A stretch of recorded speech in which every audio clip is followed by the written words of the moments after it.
Shalom, bergabung bersama kami di Sehatlah. Sehatlah, sentuhan hati Allah. Di dalam kehidupan kita, bila kita mengalami sakit dalam hidup kita dalam keadaan tidak baik, apakah kita masih tetap bisa mengucap syukur dan berkata Tuhan Yesus itu baik? Tapi itulah yang diminta Tuhan kita, untuk kita mengucap syukur dan dalam segala hal hidup kita.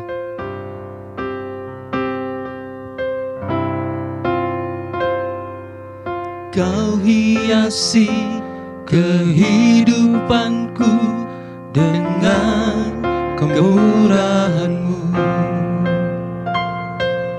Kau rancangkan masa depanku penuh dengan harapan. Aku ada saat ini, semuanya karena kasih-Mu. Aku hidup hari ini, semua berkat kemurahan-Mu.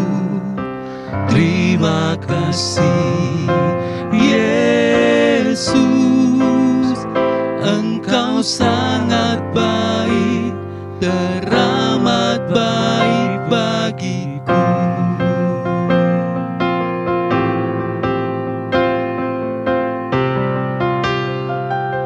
Kau hiasi Tuhan, Kau hiasi kehidupanku dengan kemurahan-Mu. Kau rancangkan masa depanku penuh dengan harapan. Aku ada saat ini, semuanya karena kasih-Mu. Aku hidup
semua berkat kemurahan-Mu. Terima kasih Yesus, Engkau sangat baik, teramat baik. Aku ada saat ini, semuanya karena kasih-Mu. Aku hidup hari ini, semua berkat kemurahan-Mu. Terima kasih Yesus, Engkau sangat baik, teramat baik bagiku. Yesus, Engkau sangat baik, teramat baik bagiku.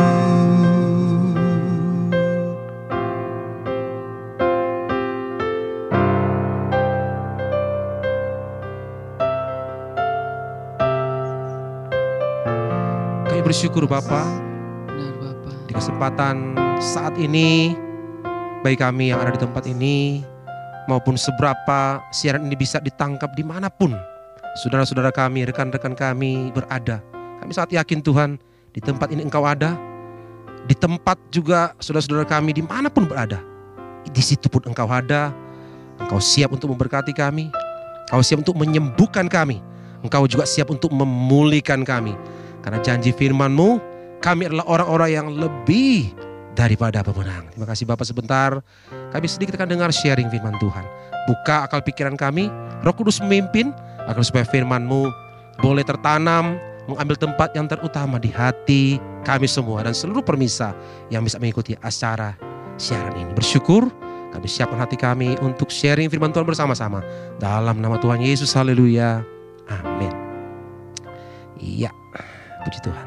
Shalom Bapak Ibu Saudara sekalian, dimanapun Anda berada, di tempat kita masing-masing. Ya, tadi kita telah memuji memuliakan nama Tuhan. Dan sebentar sedikit kita akan dengarkan sharing firman Tuhan ya.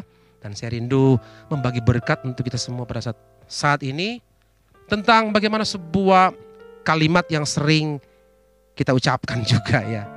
Baik itu di setiap ibadah-ibadah maupun di setiap aktivitas kita sering kita ucapkan. Kalimat ini berbunyi seperti demikian, bahwa kita itu lebih dari pemenang. Kita lebih dari para pemenang, dan itu digebar-geborkan di mana-mana.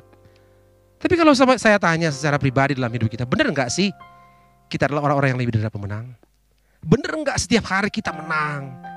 Kita selalu menjadi orang yang superior dan lain sebagainya. Benar enggak seperti itu? Apakah arti daripada Tuhan mengatakan kita lebih dari pemenang seperti itu?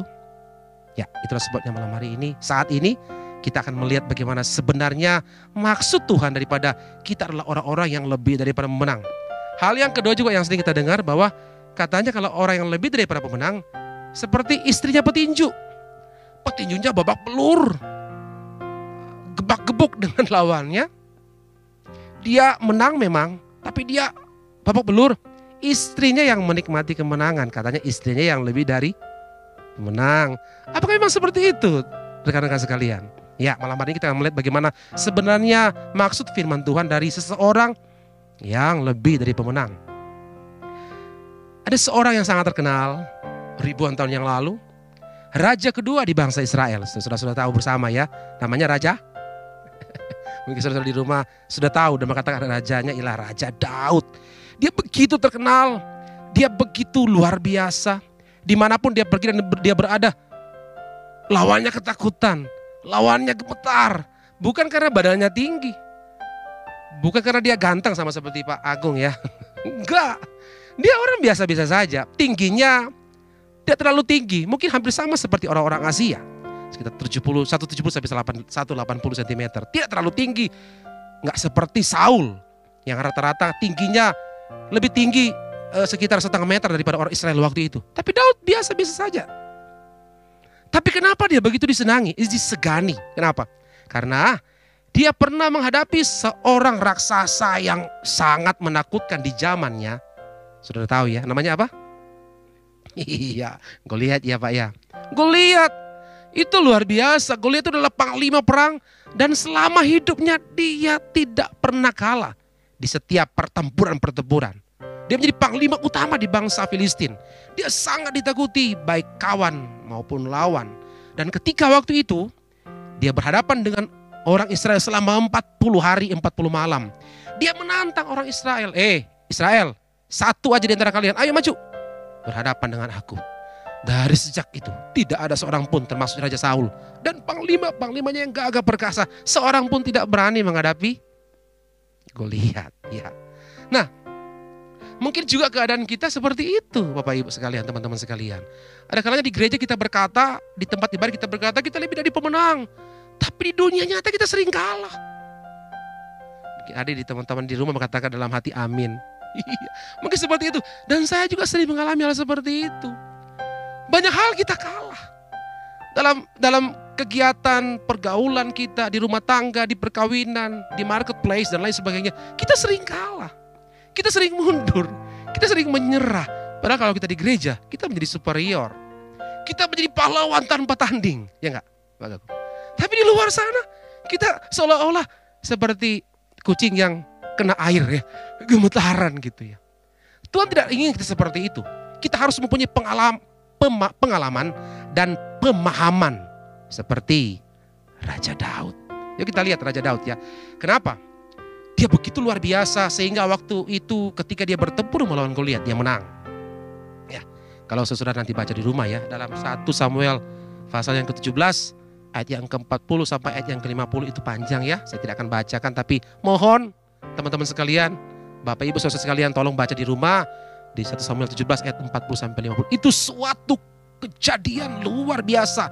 Dan kejadian itu tidak lekang oleh waktu sampai sekarang. Ketika orang tanya, di Israel raja terkenal Daud. Pasti. Kenapa? Salah satu kejadian ini yang membuat dia sangat terkenal, yaitu ketika dia mengalahkan Goliat.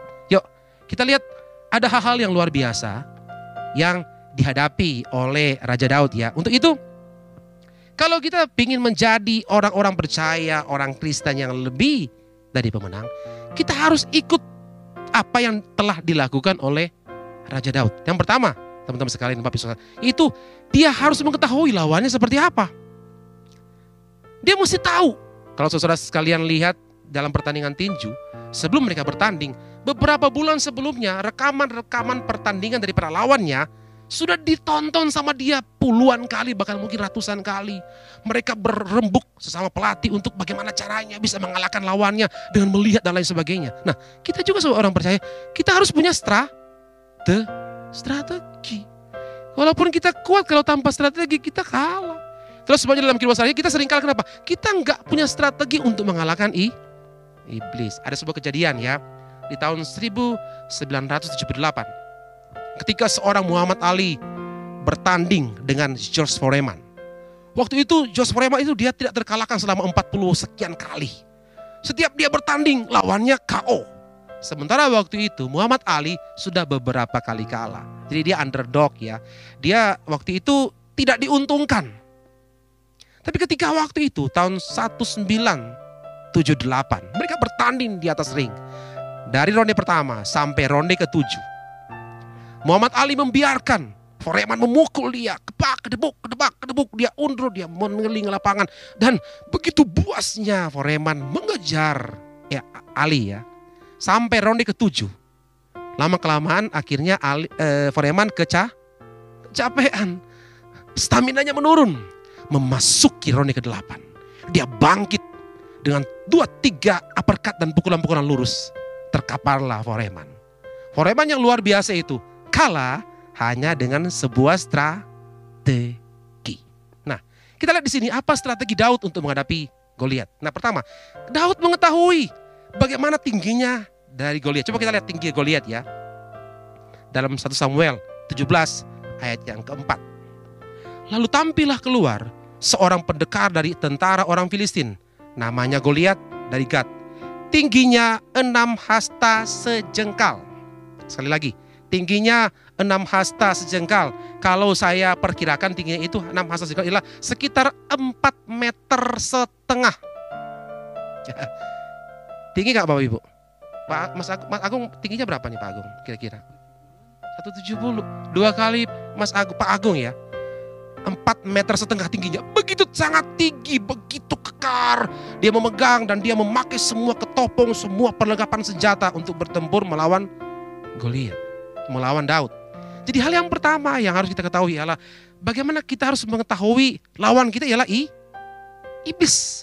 Kenapa? Karena strategi pertama daripada iblis ialah apa? Dia akan memberikan rasa takut. Iya betul Pak Agung. Dia memberikan rasa takut. Nah, Goliat seperti itu, kemudian Daud yang masih remaja, yang masih kemerah-merahan, yang tidak pernah bertempur, yang tidak pernah berperang, melihat Goliat, pasti apa? Takut secara manusia. Nah, hal yang pertama yang diberikan iblis kepada manusia agar supaya kita kalah dan kita tidak menjadi orang yang lebih daripada mereka apa? Dia memberikan rasa takut kepada kita. Dia memberikan kecemasan kepada kita. Dia memberikan kekhawatiran kepada kita, keraguan-raguan kepada kita. Untuk apa? Untuk kita ragu-ragu menghadapi hidup. Tidak pernah maksimal. Kenapa? Kita hidup dalam ketakutan. Coba saudara lihat. Ketakutan itu membunuh seluruh potensi kita. Kalau seseorang takut, walaupun dia kuat, dia pasti jadi lemah. Walaupun dia mempunyai inteligensi yang sangat luar biasa, ketika dia takut, inteligensinya langsung menjadi nol. Ketakutan itu membunuh seluruh potensimu.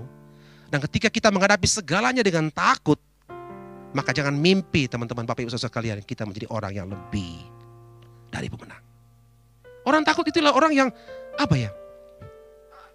penuh dengan hal-hal yang negatif. Pikirannya negatif, akhirnya dia melangkah dan melakukan hal yang negatif. Itu sebabnya kita melihat bagaimana ketakutan itu adalah ketakutan yang harus kita lawan. Karena dalam firman Tuhan ada 365 kali Tuhan berkata, hai anakku jangan takut. Bayangin Bapak Ibu, teman-teman sekalian, 365 kali dalam Alkitab Tuhan berkata jangan takut, jangan takut, jangan takut, jangan takut, jangan takut. Jadi Bapak Ibu, selama 1 tahun penuh dari 1 Januari sampai 31 Desember, Tuhan berkata, hei anakku jangan takut, jangan takut, jangan takut, jangan takut. Artinya apa? Setiap hari Tuhan pasti menyertai. Katakan amin. Tuhan pasti menyertai. Kitanya aja yang ada kalanya ragu. Ada sebuah cerita gitu ya. Seorang pemuda di sebuah kota, dia sangat kaya raya. Dia mempunyai rumah yang 2 tingkat, atasnya 10 kamar, bawahnya 10 kamar. Kemudian suatu kali kelak dia mengundang Tuhan Yesus datang ke rumahnya. Dia bilang, Tuhan Yesus, karena aku orang Kristen, aku akan memberikan 4 kamar di atas kepadamu. Ayo silakan. Itu 4 kamar itu jadi milikmu. Itu suite presiden kamarnya. Tuhan Yesus bilang, oh terima kasih ya anak muda untuk kebaikanmu. Dan kemudian malamnya Tuhan naik ke atas. Tengah malam ada ketukan di pintu rumah itu. Tok tok tok. Dia bilang, siapa ya? Ketika dia membuka pintu, dilihat siapa? Iblis. Iblis datang sama teman-temannya, kemudian dia masuk, dia memporak-porandakan semua di lantai 1 dan sebagian di lantai 2. Kemudian memukul dia sampai babak belur. Paginya, Bapak Ibu, ketika dia ada di ruang tamu, turunlah Tuhan Yesus dengan santai untuk sarapan. Kemudian pemuda berkata, Tuhan, tega banget. Saya semalam didatangi iblis dan teman-temannya. Saya habis dipukul, ini tuh, lihat Tuhan, hancur rumah saya. Tuhan bilang, anak muda, kamu hanya memberikan 4 kamar. Jadi saya hanya berkuasa di 4 kamar itu. Yang lainnya masih milikmu. Oke Tuhan, saya berikan seluruh lantai atas hanya untuk Tuhan Yesus. Oke. Malam berikutnya kembali si anak muda tidur dengan tenang. Dan Tuhan Yesus di atas dengan seluruh kamar, 10 kamar di atas. Tapi tengah malam ada ketukan lagi. Ketika dibuka apa? Ya kembali si iblis dengan lebih banyak lagi pasukan datang, kemudian memporak-poranda kamar bawahnya, memukul pemuda ini sampai babak belur. Paginya ketika Tuhan turun, kata si pemuda, Tuhan kenapa sih? Saya kan sudah beli separuh lantai atas semuanya untuk Tuhan Yesus. Kenapa? Tuhan bilang, anak muda ingat, kamu hanya memberikan separuh dari hidupmu. Baru dia ngeh, baru dia ingat. Dan kita juga ada kalanya ingat. Kenapa kita sering kalah? Kenapa? Karena kita hanya kasih sebagian hidup kita. Ada bagian-bagian di hati kita, kamar-kamar yang secret, kamar-kamar yang spesial yang kita nggak pernah buka. Karena apa? Di situ banyak terkunci hal-hal yang negatif. Yang kita masih simpen rapat-rapat. Kita nggak mau buka. Kita bilang kalau Tuhan tahu, piak. Aku kan pelayan Tuhan. Aku kan singer WL lagi ya. Jangan-jangan begitu ya. Waduh, gimana kalau Tuhan tahu? Dia simpen rapat-rapat dosa itu dalam hatinya sehingga apa? Dia nggak pernah maksimal. Dia kalah terus dalam hidupnya. Kemudian pemuda ini bilang, oh kalau begitu Tuhan, mulai sekarang aku memberikan lantai atas 10 kamar. Lantai bawah 10 kamar. Hanya untuk Engkau. Oke, gitu ya. Malam berikutnya, iblis datang lagi Bapak Ibu teman-teman. Tetapi ketika pemuda ini akan membuka pintu itu, Tuhan berkata, anak muda, jangan buka, biar saya yang buka. Dan ketika Tuhan membuka pintu itu, iblis lihat Tuhan Yesus, dia kaget. Oh, sorry, Om Gondrong, salah alamat. Dia langsung lari terbirit-birit. Dia sangka takut, kenapa? Ketika waktu itu seluruh kamar dan seluruh ruangan, seluruh hidup daripada pemuda itu telah diserahkan ke dalam tangan Tuhan. Amin Bapak Ibu. Jangan sisakan sedikit pun ruang untuk hal-hal yang pribadi. Hal-hal yang secret itu kita masih sembunyikan. Mungkin itu dosa kita. Mungkin itu hobi kita. Melebihi kesukaan kita dalam beribadah kepada Tuhan. Banyak hal. Mungkin juga keluarga, mungkin juga istri, anak. Jangan sampai segala sesuatu itu melebihi kecintaan kita kepada Tuhan. Itu seolah-olah kita sementara menyimpan sesuatu dan itu kita tidak akan bakalan maksimal. Kita nggak bakalan bisa menikmati dan kemudian menghadapi segala hal dan berkata, oh aku lebih daripada pemenang. Iblis, sini ayo. Kita kalah terus, kenapa? Kita masih menyimpan beberapa bagian dalam hidup kita dan tidak menyerahkannya kepada Tuhan. Itulah sebabnya kita lihat secara cepat ya. Ada beberapa ketakutan yang kita sementara hadapi sekarang ini dan kita mesti waspadai. Pertama apa? Takut masa depan bagi anak-anak muda. Aduh, piye ya? Ini sudah lulus SMA, sudah mau kuliah, sudah lulus kuliah. Aduh, masa depanku piye? Gimana masa depanku? Aduh, Tuhan kok belum dapat kerjaan dan lain sebagainya. Aduh, bagaimana ya? Dia takut dan lain sebagainya. Kenapa? Karena sebenarnya ketika kita menyerahkan semuanya ke dalam tangan Tuhan, ya serahin wae, serahin aja. Kenapa? Tuhan pasti pimpin yang terbaik dan memberikan yang terbaik kepada kita. Tuhan tidak pernah merancangkan sesuatu yang menuju kepada kebinasaan kepada kita orang-orang percaya dan khususnya kepada anak-anak muda. Jangan takut kepada masa depan kita, karena masa depan, kata Yeremia, mengatakan bahwa masa depanku ialah masa depan yang gilang, gemilang. Masa depan yang penuh harapan. Tuhan sudah merancangkan dalam hidupmu, hai anak-anak muda. Masa depan yang luar biasa, masa depan yang gilang-gilang, dan masa depan yang penuh harapan untuk kita semua. Ketakutan yang kedua ya, yang sering kita hadapi apa yaitu, nah anak-anak muda juga apa? Sini dari rumah masing-masing yang belum punya jodoh angkat tangan. Tuh saya bisa lihat udah dari kamera. Aduh, Tuhan sudah umur 25 tahun, sudah 30 tahun Tuhan. Kenapa sekarang belum ada pendamping Tuhan? Piye Tuhan. Tuhan bilang gak usah takut. Ada seorang teman saya, sekarang dia sudah umur sekitar 50-an tahun ya, sama seperti saya. Tapi waktu masih seumuran kita remaja, pemuda, dia wanita ya. Dia terlalu menutup diri, walaupun dia cantik loh.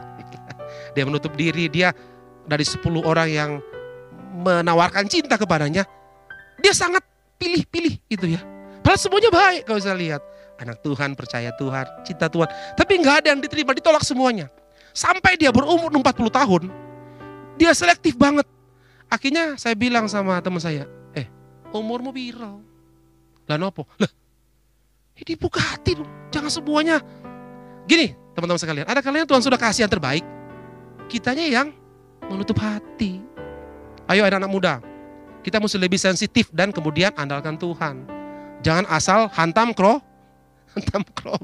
Tuhan pasti ya kasih yang terbaik kepada anak muda ya. Jadi jangan takut dengan jodoh. Dan biasanya ini terakhir ya, orang-orang yang takut itu, maka akan akibatnya apa ya? Yang pertama apa? Dia akan kehilangan siapa? Kehilangan sukacita. Orang yang takut itu pasti kehilangan sukacita.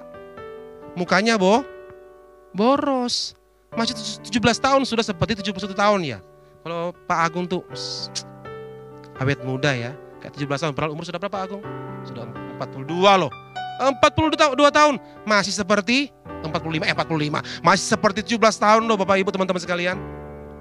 Yang penting apa? Kalau hati kita senantiasa hati yang bersyukur, hati yang bersuka cita, tidak ada kekhawatiran dan tidak ada ketakutan, itu terpancar di wajah kita. Dan ketika terpancar, kita seperti orang yang masih muda. Saya pernah pelayanan minggu lalu di sebuah gereja, saya membawakan firman Tuhan. Kemudian pas turun, naik mobil mau pulang ke tempat saya. Lalu ibu yang selalu bilang, "Pak, sudah menikah belum?" Gitu loh. Saya ketawa dalam hati. Ini ibu lihat dari atas Monas atau dari mana? Gitu. Palanya sudah nggak punya rambut, gitu, masih dikatakan sudah menikah belum ya? Kalau anak saya sudah lulus kuliah gitu. Ya itulah. Jadi jangan takut, karena takut itu akan menghilangkan sukacita. Yang kedua apa?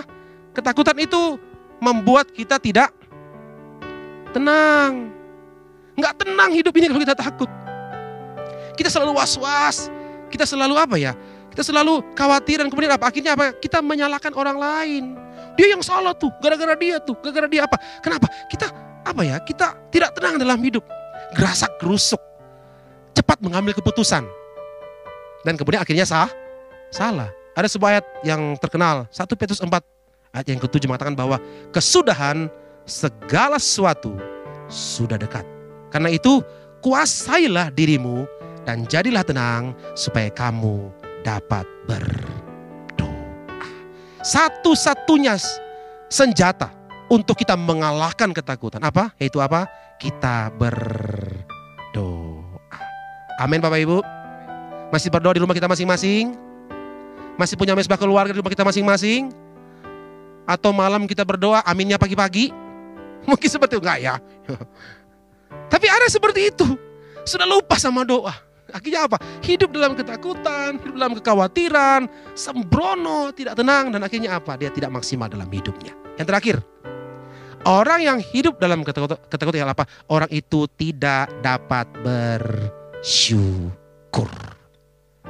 Saudara ingat sebuah kisah ketika Tuhan Yesus memberi makan 5.000 orang laki-laki waktu itu. Belum terhitung anak-anak, belum terhitung perempuan, dan belum terhitung orang tua. Jadi sekitar 15 sampai 20.000 orang waktu itu diberi makan dengan apa Bapak Ibu, teman-teman? Hanya 5 ketul roti dan 2 ekor ikan. Bukan 5 pabrik roti, bukan 2 ikan paus. 5 ketul roti dan 2 ekor ikan. Tapi dia bisa memberi makan. Dengan apa? Cara apa Bapak Ibu? Dia hanya bersyukur. Dia hanya bersyukur. Ketika kita bersyukur, mujizat pasti terjadi dalam hidupmu, dalam keluargamu, dalam pekerjaanmu, dalam studimu, dalam area hidupmu. Ketika kita bersyukur, sesuatu yang belum pernah kita pikirkan akan terjadi dalam hidupmu. Kunci orang percaya, bersyukur saja. Apa yang Tuhan kasih, bersyukur saja. Karena itu kekuatan kita, orang percaya. Ketika kita bersyukur, iblis lari daripada kita. Dan orang yang bersyukur, itulah orang yang lebih dari pemenang. Dia sementara untung, dia sementara mendapatkan banyak hal, dia sementara hidup dalam kelimpahan, ataupun dia sementara sengsara dan sakit, dia tetap berkata, aku bersyukur. Dan itulah orang yang lebih dari pemenang ketika dia bersyukur dalam segala hal. Amin. Puji Tuhan. Demikianlah firman Tuhan pada malam saat ini. Dan biarlah kita bisa mengerti dan memahami bahwa rupa-rupanya hanya dengan bersyukur maka kita akan menjadi orang yang lebih dari pemenang. Ya, kita akan berdoa bersama-sama.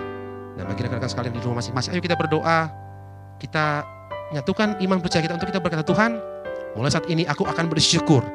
Karena dengan bersyukur maka segala ketakutan, segala kekhawatiran, segala keraguan-raguan, segala hal yang menudungi aku selama ini yang membuat aku takut, tidak khawatir, kekurangan sukacita, kekurangan damai sejahtera.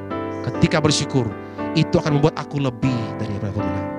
Terima kasih Tuhan Yesus, meteraikan firman-Mu dalam hidup kami semua. Untuk kami mengerti bahwa slogan daripada kata firman Tuhan kami lebih daripada pemenang itu bukan kata-kata pepesan kosong. Tapi itu akan menjadi bagian kami semua. Setiap hari kami akan hidup dalam kemenangan. Lepas kepada kemenangan. Kunci satu-satunya adalah apa? Ketika kami bersyukur. Meteraikan firman-Mu dalam kehidupan kami semua. Dan seluruh pemirsa dimanapun mereka berada ya Bapa. Jamah mereka satu persatu. Dalam segala kondisi, situasi apapun yang sementara mereka hadapi. Allah yang senantiasa membuat mereka lebih daripada pemenang. Dan buatlah hati-hati mereka senantiasa bersyukur dengan apapun yang mereka sementara hadapi. Bersyukur, berterima kasih dalam nama Tuhan Yesus. Haleluya. Amin. Demikian ibadah sehatlah pada hari ini. Selamat beraktivitas. Tuhan Yesus memberkati. Amin.